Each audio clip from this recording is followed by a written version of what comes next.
Is it better to be a commission salon or a rental salon for your staff? Do they make more in either scenario? We're going to talk about that and a ton more all on today's podcast. Salon owners are some of the most amazing people on planet Earth. The only problem is sometimes their hearts are so big and they give so much of themselves to their staff and guests that it creates unintended consequences. Our goal is to change the industry by elevating the way the rest of the world sees salons, spas, and barbershops and give it the credibility that it truly deserves.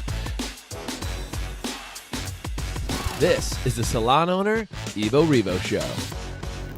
Today's podcast is brought to you by Salon Scale, allowing you to charge by what you know, not by what you feel. Hey guys, what's going on? My name is Jason Everett, and with me is Doug Campbell. We are the co-founders of the High Performance Salon Academy, and excited to be on with you on this hot topic today. Doug, commission versus rental. What's better? And I don't just mean for the salon owner. We'll talk about that, but also what's better for the staff, because there's some myths out there, man. Yeah, I mean, I think the biggest thing is getting the facts on the table. So, because I mean, they're two different models. They both work, we just got to know the facts about what it takes to do each one and what you really want out of your career. Because I think the problem is there's a lot of misinformation out there, and people make decisions, and then they realize, crap, I'm into something I didn't realize what I was getting into because of marketing that they've heard, and then the thing and marketing that maybe their families heard and get in their ear about things, and it just so it'd be good if we could just have good conversations and get some real facts out there about which one's which and what's involved with each one. I think that would solve a lot of problems. It doesn't have to be this craziness of oh, I'm leaving and going and doing my own thing, and then they get out there and I have no idea what I'm doing. And I had no idea I had to do this. And I had no idea when I'm on vacation, I still have to pay rent. And I had no idea that, when I'm sick, I still have to pay rent. So full disclosure here. In the High Performance Salon Academy, we fully support commission salon models, hybrid salon models, and any team-based type of environment that you have a team of people and you're looking to grow them and develop them. We do not coach rental salons. It's not basically you're running like an apartment complex. So we don't coach that way. So I think it's full disclosure time for us to let you know that we probably are at a level biased, but we want to give you the goods and bads of rental and the goods and bads of commission to hopefully give you as much of an unbiased opinion as possible. But I do think it's important to know which side of the camp that we already stand on. Okay, we're gonna do our best to stand in the middle. The other thing I think is important for you to know is this comes off the tail of just this last week. We did a masterclass. Every month we do a masterclass, and this month's topic was how to prove commission is better than rental to your staff. Because sometimes, and Doug, you were mentioning this, is like people hear this idea, and usually through marketing, they hear this idea because like suite renters and booth renters and things like that say, keep 100% of your income, come over to suite rental or booth rental. And it becomes this like big ad campaign that says keep 100% of your money, which is a blatant lie. And we're gonna talk a little bit about that. And on this masterclass that we did, we had over 1,300 people sign up for our masterclass this last week. And it was really powerful. And it showed me like the power of like, this is such a hot topic that we decided to do another masterclass on the subject. And it's gonna be coming up. If you're depending on when you're watching this, it's gonna be in May. I think it's on May. I need to double check. May 16th or something. Let me see if I can get the exact date. So I tell you, May 16th. I did say it right. So May 16th at 8:30 Pacific. If you want to get access to, I'm gonna do another live one. I'll be on, and I'm gonna walk through literally the finances side by side of what it takes to run a rental salon, a commission salon. We're not gonna do that today, but if you want to come back and get that, do me a favor and comment masterclass, and we'll make sure that we get you a spot in that masterclass. We may have another 1,000 people sign up for that because this is like the topic of topics. But I want to talk about something. If you don't know this, do you guys know that sometimes advertising lies to you? Did you know that? Because I think this idea of like keeping 100% of your money is kind of crazy, and we'll talk about it today. But the most famous like kind of lie of advertising that I want to give you today is from Listerine. Maybe you use Listerine as your mouthwash, or at least heard of Listerine, right? It's a very popular mouthwash. And what I want to talk about is Listerine, if you don't know this, created an entire disease. Did you know that? Listerine created an entire disease to sell Listerine. And the disease they created is called halitosis. Maybe some of you guys are familiar with this, but let's see if I can put this up on the screen here. They actually, if you Google just halitosis ads, you can see them all. But they're amazing, these ads. It's like, how was your breath today? Oh, this is a good one. always a bridesmaid, never a bride, because you have halitosis, right? I love this. Are you unpopular with your children, right? Like, I just absolutely love that these campaigns, they created and invented this disease, halitosis, to sell you something, which was Listerine. And Doug, I figured that'd be entertaining for today, right? Like this idea of like halitosis makes you unpopular, right? Yeah, And and it's it's sold like, green. And we're talking, these ads are from like the 30s, 20s, something like that. yeah, I mean, it's the whole thing. I mean, it's just like right now. It's like you got to realize when somebody's advertising something, it's because they want something from you. They're trying to create the environment that you'll do it. And Right. Sweet Rentals, I mean, they want you to come and sign that lease. They want that lease Right. signed. So if they can Right. create an illusion that you're going to keep all of your money, and then people around you that, I mean, if people don't know what it takes to actually do it, we're going to say, yeah, why shouldn't you keep all of your money? Right. So I think that those are things that I think, and to me, I think there's a place for booth rental. I think there's certain people and type situation that it works Yeah. well. Can we Uh, talk about the situations where rental, because I think there's three different types of like rental scenarios that end up playing out. But like, let's talk about these. What would be a reason to rent? What would be the reason to work in a commission salon in your mind, Doug? well, I mean, if I wanted like complete control of my time and I knew that I had good time management, then I would say okay. Because the thing about it is you've got to go now and get all of your color and you got to realize either one you choose, your end of the day take home money is going to be very close to each other. It's gonna be Um, similar. it's Well, and this is right. the thing, just to give you some framework on commission. When we do the analysis, and you'll see this in the master class, is that at first glance, the results, the actual bottom line results is your income is about the same. But if you factor in some of the benefits from commission salon, your income goes up. And if you factor in some of the extra work in rental, your commission goes down, or your income goes down. Yeah. And I like to the point, Doug, this whole thing on keeping 100% of your income, it's bullshit. Oh, excuse me, my language. We'll have to see if I can bleep that out. But anyway, the idea is it's BS that you're going to keep all that money, right? Is that the idea is that you still have to pay taxes. You're still going to have rent as involved, and I see this a lot. Is that I saw something the other day that said rent is your number one expense if you're a renter, and if you want to control your profitability, rent a cheaper space. I was like, well, look, if you're going to rent a cheaper space and have your image is going to go down, all these things. And I'm like, and honestly, at the end of the day, if you think rent's your biggest expense, apparently you're not paying tax, because tax is really your biggest expense. You know what I mean? I'm like, between your rent and your tax and your supplies and all these other things and your time spent and all these other things, there's a lot of scenarios. And I think you mentioned it, Doug, is control of time. Like, if you want to be able to work when you want without any boss, and I still think this is kind of a myth here. If you want to work without any boss, then okay, sure, start your own company and do that. But I think a lot of people misunderstand. They don't understand what it really takes to run a business. And this is my thought on it. And again, I'm like saying, like, here's a scenario, but then watch out. I think you go from having one boss to having hundreds of bosses, because now all of your clients are your boss instead of the one boss that you worked with at the salon. Right? You know, Is now yeah, you're answerable to every one of your guests instead of the owner of the salon. right, because you can no longer say this is the salon policy. Right. Here's the It's like salon now policy. These are the you're salon it. hours. Right. You're It's it. like, you want me to work on a Saturday, you have to. And again, stylists are very often very accommodating to their guests. So if their guests like, I really need you to work on Sunday, otherwise I can't come in, you'll probably bend and say, okay, I'll do it. Well, I mean, Right. and it's the discipline, like I said, time management of that. Half your book cancels in a day, that you stay there and you start marketing yourself instead of, oh, Right. it's time to go shopping or it's time to go to the beach. I think that's just the illusion. I think that all the things that are done that make it work, like if you worked at a commission salon, there's a fully stocked color bar that's sitting back there, and you can go get any color that you want at any time that you Right. want. If you're doing your own thing, then you have to go to the supply store, make sure you got the color for the clients that are coming in, and hoping someone else in the booth rental situation hasn't come in and taken some of your color because they didn't go to the supply store. I mean, Right, that right. would happen. So I'm saying, if you're a very disciplined person, I mean, you got to realize it is. People say, I want to be my own business owner. That's great, but it is owning a business. If you're going to do it right, you've got to pay your taxes. Yeah. You got to do your accounting. You got to Right. you got to manage yourself.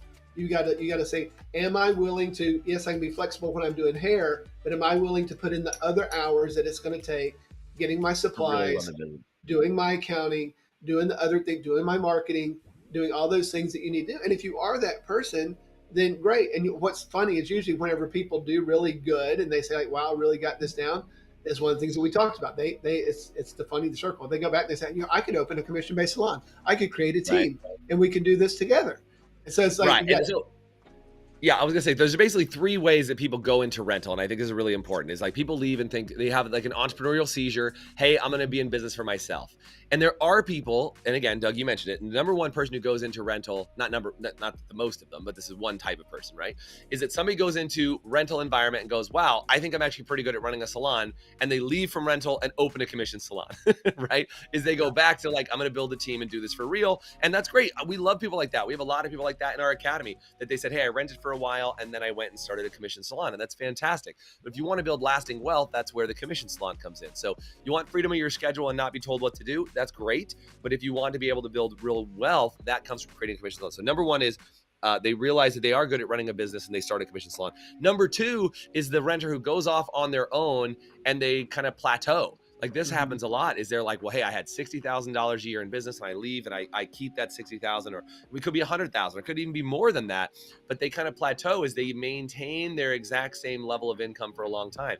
And you and I both know, Doug, that if you're just maintaining, you're really going backwards, right? Is that you got to be able to grow on a regular basis. Otherwise you're in trouble. And a lot of renters struggle with growth once they leave the commission environment because they're spending all their time, instead of marketing and growing and doing things like that, they're spending it behind the chair. And even if they grow their time behind the chair, they reduce their hours. So even for commission salons, we don't advise the owner to work behind the chair. It's a whole thing, right? Right. And third type of person. Go ahead. As I say, third type of person is somebody who goes off to rent on their own. And we see these casualties all the time. They go off to rent, they decide it's too hard, and they leave the industry.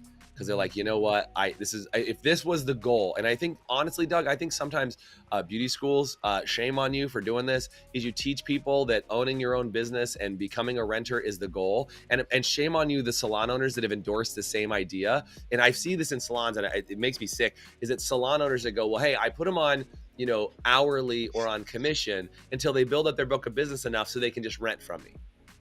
And somehow rental becomes the goal. It's like once I got you on your feet, then you can just be a renter and not have to worry about make all the money that you want. And like that's how they do it. I've seen salons with that as their goal. I think sometimes that schools have that as their goal for people, and it creates a problem because when you see it as the goal, and all of a sudden you start to shrink when you're at that size. Like, I guess this industry isn't great, and we know that's not the case. Right. We know it's not the case. Yeah, it's like I talked to several people that've been booth rental and then come back into the commission world, and the thing that they say is that it really made me lazy. It's like, one, I didn't realize how much other stuff I have to do, but then because I didn't have parameters around me, and that's why I say is people that are very self-disciplined can do good at it. Right. But is that what is doing the business part of it what you really want to do? Is that why you got into it? That's where I think working in a salon situation where you're still going to be making about the same money. I mean, we got to get clear that when you do the math, the money comes out real close. And so if you don't know how to do that math, we are doing that masterclass coming up again in May. So comment masterclass. I'll send you the link and get you the tickets and all that stuff. By the way, I got to cut you off, Doug, because we got to take a break. We're overdue. Okay. We're going to take a break. We'll come right back. When we come back, we'll talk about some of those financial differences and what are some of the other advantages and disadvantages of rental versus commission. We'll be right back. Hey, HPSA listeners, let me ask you this. Are you tired of not knowing what your hair color is costing you on every appointment and watching it chew up your profit? Well, with Salon Scale, we take the guesswork out for you. Using a mobile app paired with a Bluetooth scale, Salon Scale will tell you exactly what your color is costing you on every bowl mix down to the gram. As you mix, Salon Scale will also digitally store your formulas and track how much product is being used in real time, so you can manage your inventory, cover your expenses, and generate more profit in your salon. Use promo code HPSA10 to get 10% off an annual subscription. Salon Scale, the new standard for mixing color. So even tools like that, Doug, I mean, we were just watching on the break there, right? Is like even tools like Salon Scale are a great example of like, well, so do you have Salon Scale on your own? Like, are you using tools like that? And I think one of the things about commission is the goal is that you spread the cost amongst a bunch of people. And I think sometimes suite rentals are like, oh yeah, well, we spread the building cost amongst lots of people so we can reduce the cost. But what about all the other costs? What about the bulk buying of color and all these other things? Like you're an individual buying color versus buying it bulk that you can in the salon. And then when you add in other things like tools and resources and things like that inside the salon, you're having to divide up the cost of one. So if you want to have a receptionist, and again, sometimes suites will handle it like an automated phone system or something like that. Like there's some of those things that start to get used inside the salon to spread them out, but it often is a really big problem as far as how much cost you have to outlay. Because if you want to advertise, you're advertising for one, you're not advertising for five. And again, every single one of those costs will rack up and add up against you. And again, I keep plugging it, but I really want you guys to get it. Is if you want to come to that masterclass and see the side-by-side numbers on how it compares, and I'll tell you even more. I'll show you myths and what are the misconceptions. And we can go even deeper. But I really think this is a powerful topic because so many people in commissioned salons, and again, I go back to the advertising we talked about up front. People believe they can just keep 100% of their income. Right. And that's again, that goes back to the advertising myth. And I think as a commissioned salon owner, if you're watching this, would you do me a favor and comment commission, by the way, if you're watching this on video and you are a commissioned salon owner, because I think you have to know that your staff is getting assaulted by campaigns saying, come over here because you can keep 100% of your income. So you know what that means? You need to have a campaign internally inside your salon that talks about how commission is actually better than rental, so that they have at least the other side of the story. Because if you don't have any education like that, or somehow deep down you believe that it is actually better to rent, if you believe that somewhere in your soul or in your core, then all of a sudden they're going to that's the only thing competing for their attention and their friends, family, and in their mind for real estate. And it's going to start really sinking in, and you'll believe that halitosis was a real disease too, right? Yeah, I think the thing is getting people to understand the bigger picture of you do it all on your own and what that actually means, right, or you do it with a group of people. Because it's the money conversation. It's like when we do the master class and go through the dollars. I mean, the only way you get around, if you're going to cheat on your taxes, if you're not going to report your income, cheat on your taxes. Sure, 100%. You can steal from the government and right, hopefully get away with it, and that would make you more money.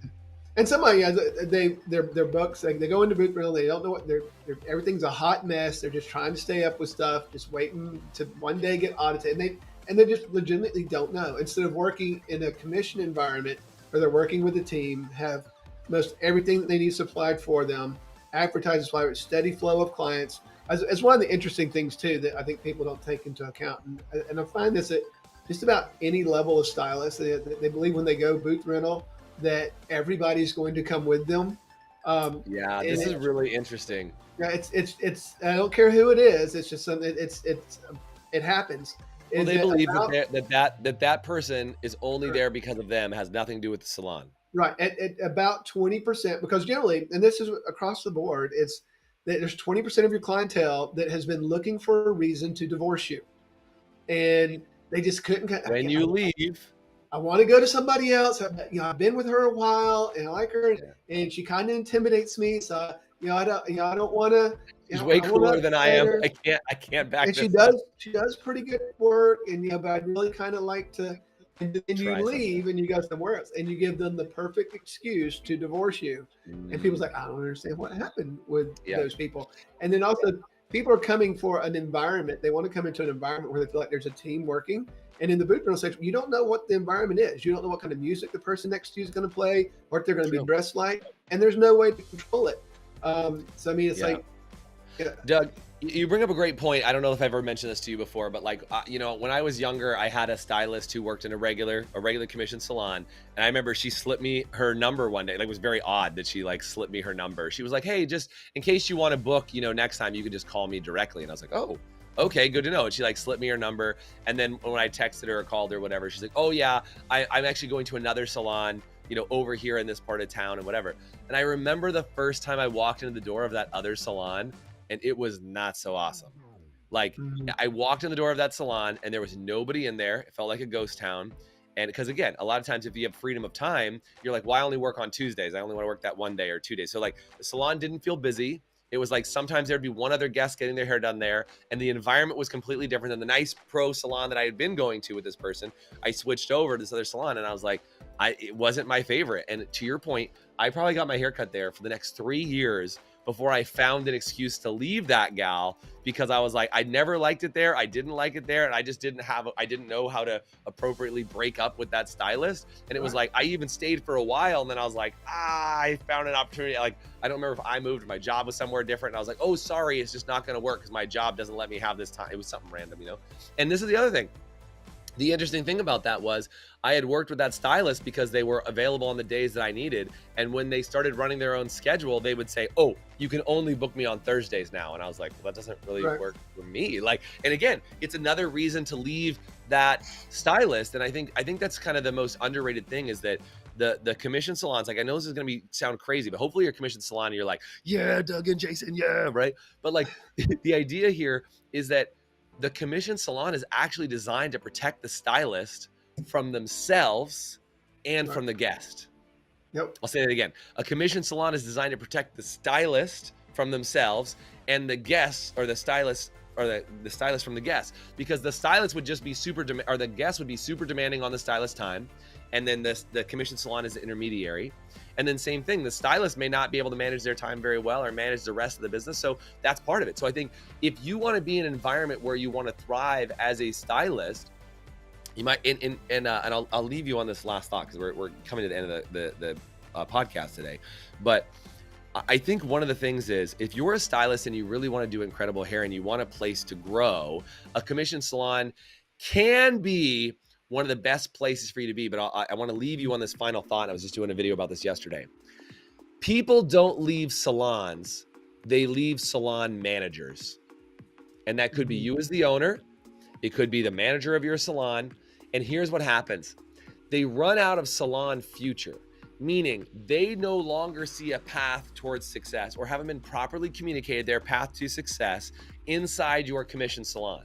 So the fact that they're potentially looking outside of your salon is because somewhere along the line, yes, somebody got in their brain and started marketing that they have halitosis or sweetitosis or commissionatosis or whatever we're going to call it here, right? Somebody got in their brain and started implanting that thing.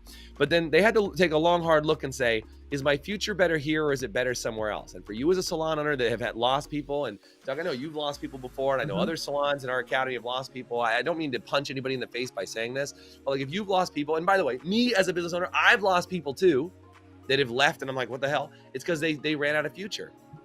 Is they thought that their life could be better somewhere else. And you know what? Sometimes that's fine. That's a natural part of doing business. But if you can look at yourself as a leader and say, where can I clean this up? How can I better educate people about the difference between rental versus commission? How can I show them there's a path to one day open another location with me, or one day become a shareholder in this salon, or one day become, a part of what we do to become management, and like give them a path to ascend into greater things.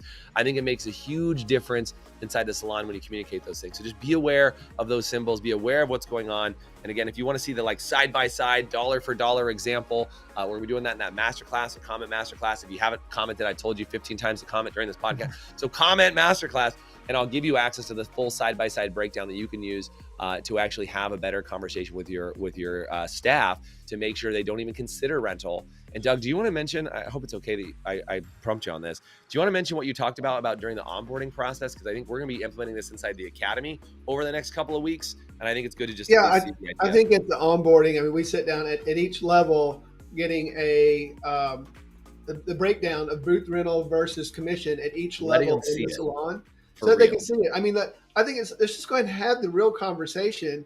I always hate getting the text of, hey, I appreciate everything you've done for me, but I've decided to go and do my own. And it's like, yeah, and they don't even know what it's like. They've gotten that illusion, and at that point, it's too late. You can't say, "Let me show you the thing," because they've already told all their clients. And what's terrible is some of them are actually angry about it because they got in there. It's like, oh, the salon owner's been taking money from me, which just isn't the truth. I mean, so there again, when we break down the numbers, they can see everything that we're spending the money that they're bringing in on. They understand, it's not a high profit margin in the salon business, especially on services. The profit comes off of the retail sale, not the services. The margins are much different.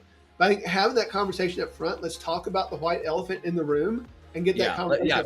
Don't be afraid of talking about the numbers. Let's go ahead and give them the tools. So if somebody in their family or they're hearing that stuff and someone hearing it, keep all the money, they can then take that and put it in front of them and say, this is what it really looks like. And you can move the numbers around, play with it. I mean, I'm not trying to slant it one way. It's like, look at it and make an intelligent decision. Is this what you want to take on? And if that is, then fine. This is what it is over here, and embrace where you are and be happy where you are, and don't feel like someone's taking advantage of you, because your money's going to be the same either way. Either you're going to do a lot of that stuff yourself, or you're going to have someone else do it for you. That's going to be your choice.